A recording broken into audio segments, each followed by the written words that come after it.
asked, what other grad transfer is Texas basketball looking to sign? I really haven't heard anything. I think they're really holding out Jared Allen. Yesterday was the letter of intent deadline, and Jared Allen still did not announce. Man, I might have to go to St. Stephen's and talk to this boy, you know? I don't know. He's graduating Saturday, actually. That's when St. Stephen's graduation is, so congrats to him. He really does not want to make this decision, and I understand that. I hate making decisions, so I feel your pain. I think that Texas really wants Jared, so I don't think they want to make any decisions yet. But as I've said before, they're losing a lot of people. I mean, there's 7 people leaving the team, including a walk-on. So, you know, Texas has, 3 signees and 1 grad transfer, so that's 4 guys. We still need 3 more people to fill those spots. So why not? Add whoever you want. I don't care. Go crazy with it, Shaka. I know that, I looked up how to say this school. Duquesne? There was a Duquesne transfer, LG Gill, but he chose Maryland. Shaka had gone to talk to him. He chose Maryland. Don't really blame him. You know, they have their running man challenge, and they were actually pretty good last year. But I'm hoping that's the outlet that Texas chooses to do. Like I said, we need more players. Another question from Jareel One is, do you think any of the incoming freshmen will start on defense? Absolutely.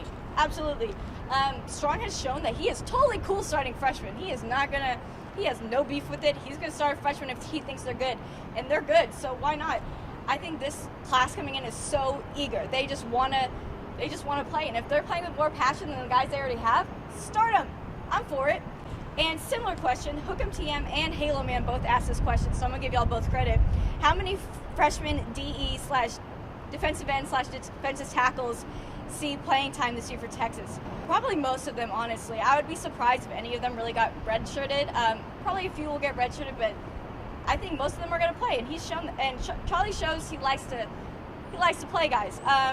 Brandon Jones, Eric Cuffey, Chris Brown, those guys are going to be in the secondary. We got Malcolm Roach, 2 L's. You know how we do with the Malcolms with 2 L's. It's good for Texas, okay? 2 L's in the Malcolm. Malcolm Roach, he's going to be there. Andrew Fitzgerald's also at defensive end. Gerald Wilbon, DeAndre Christmas Giles, Marcel Southall, Eric Fowler, who was a huge commit. No one thought we were going to get him. Chris Daniels, Jordan Elliott, Jeffrey McCulloch, DeMarco Boyd, they're all going to be there. So, I mean, these are names, and I know y'all know these names. These are big guys. If I'm an upperclassman, I'm a little scared because I know these guys want to play, and I know they're eager, and they want to start.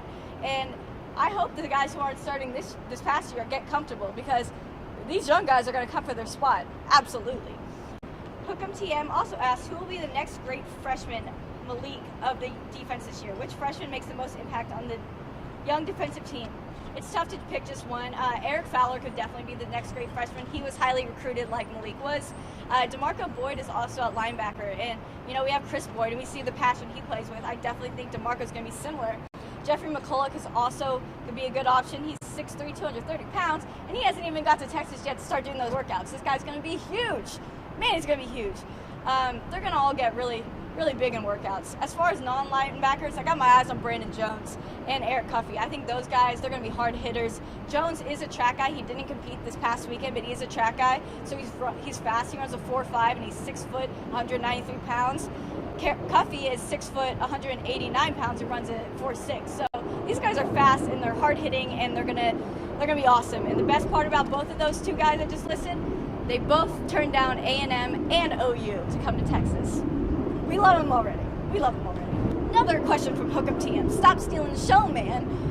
Does Chuck Strong get to wear the golden hat in this upcoming year? If so, what is your score for the OU game this year? Do we beat Notre Dame at home?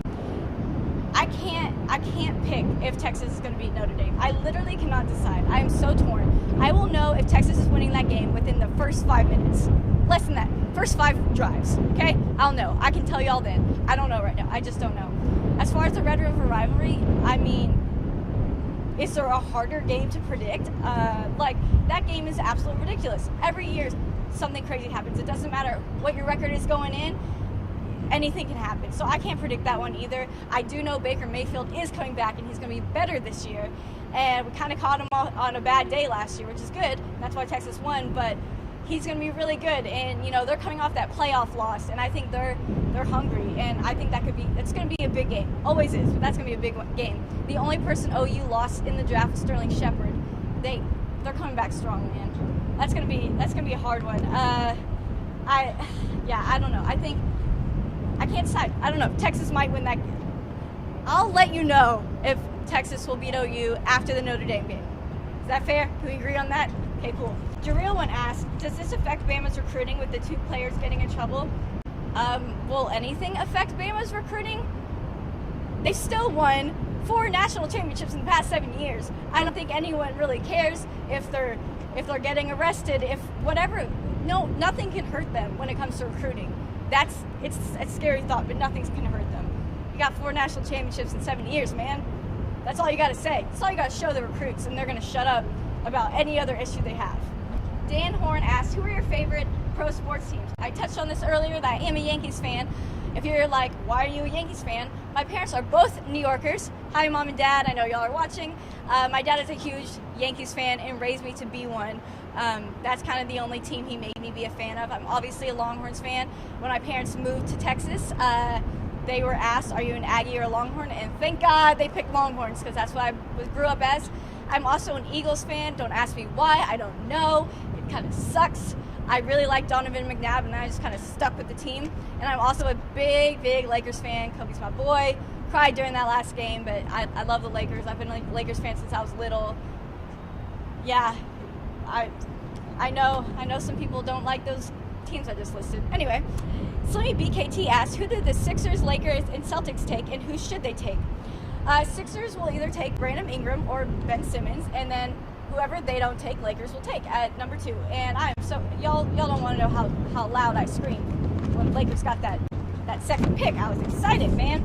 As far as the Celtics go, they're actually pretty good for having a number 3 pick. I don't know who they would need. They might want to get a center. I mean, right now that team, they don't need a star. I can tell you that much. They don't need a star because Isaiah Thomas is the star of that team. So if I were them, I mean, they lost in the first round of the Hawks in 6 games. It was a hard-fought series. I hate the Celtics because I'm a Lakers fan, but I do like Isaiah Thomas. He's a good player. You know, he's fun to watch.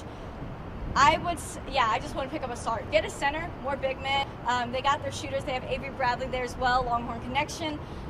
I think the Celtics, they got, I don't know what they want to get. They don't need any of these stars that are in the draft. So I would just go with somebody who's like, okay, being the fallback guy, something like that. What I'll tell you the Lakers do need to do is we gotta shop some free agency. We gotta rebuild. We have $60 million in cap space because of Kobe being gone. So we have a lot. I think we need to cut Swaggy P. I don't like him. Cut him. Let's get all this cap space. We're gonna have Brandon Ingram or Ben Simmons, and then let's get who did I see? DeMar DeRozan might want to come. Paul George, Kevin Durant. Come on, all of us could be Lakers fans if KD goes there. But that's all I got for today. Thank you guys again. Now I have to go graduate. I'll see you next week. Let me know if I look older because I'm going to be a real adult next time. All right, bye guys.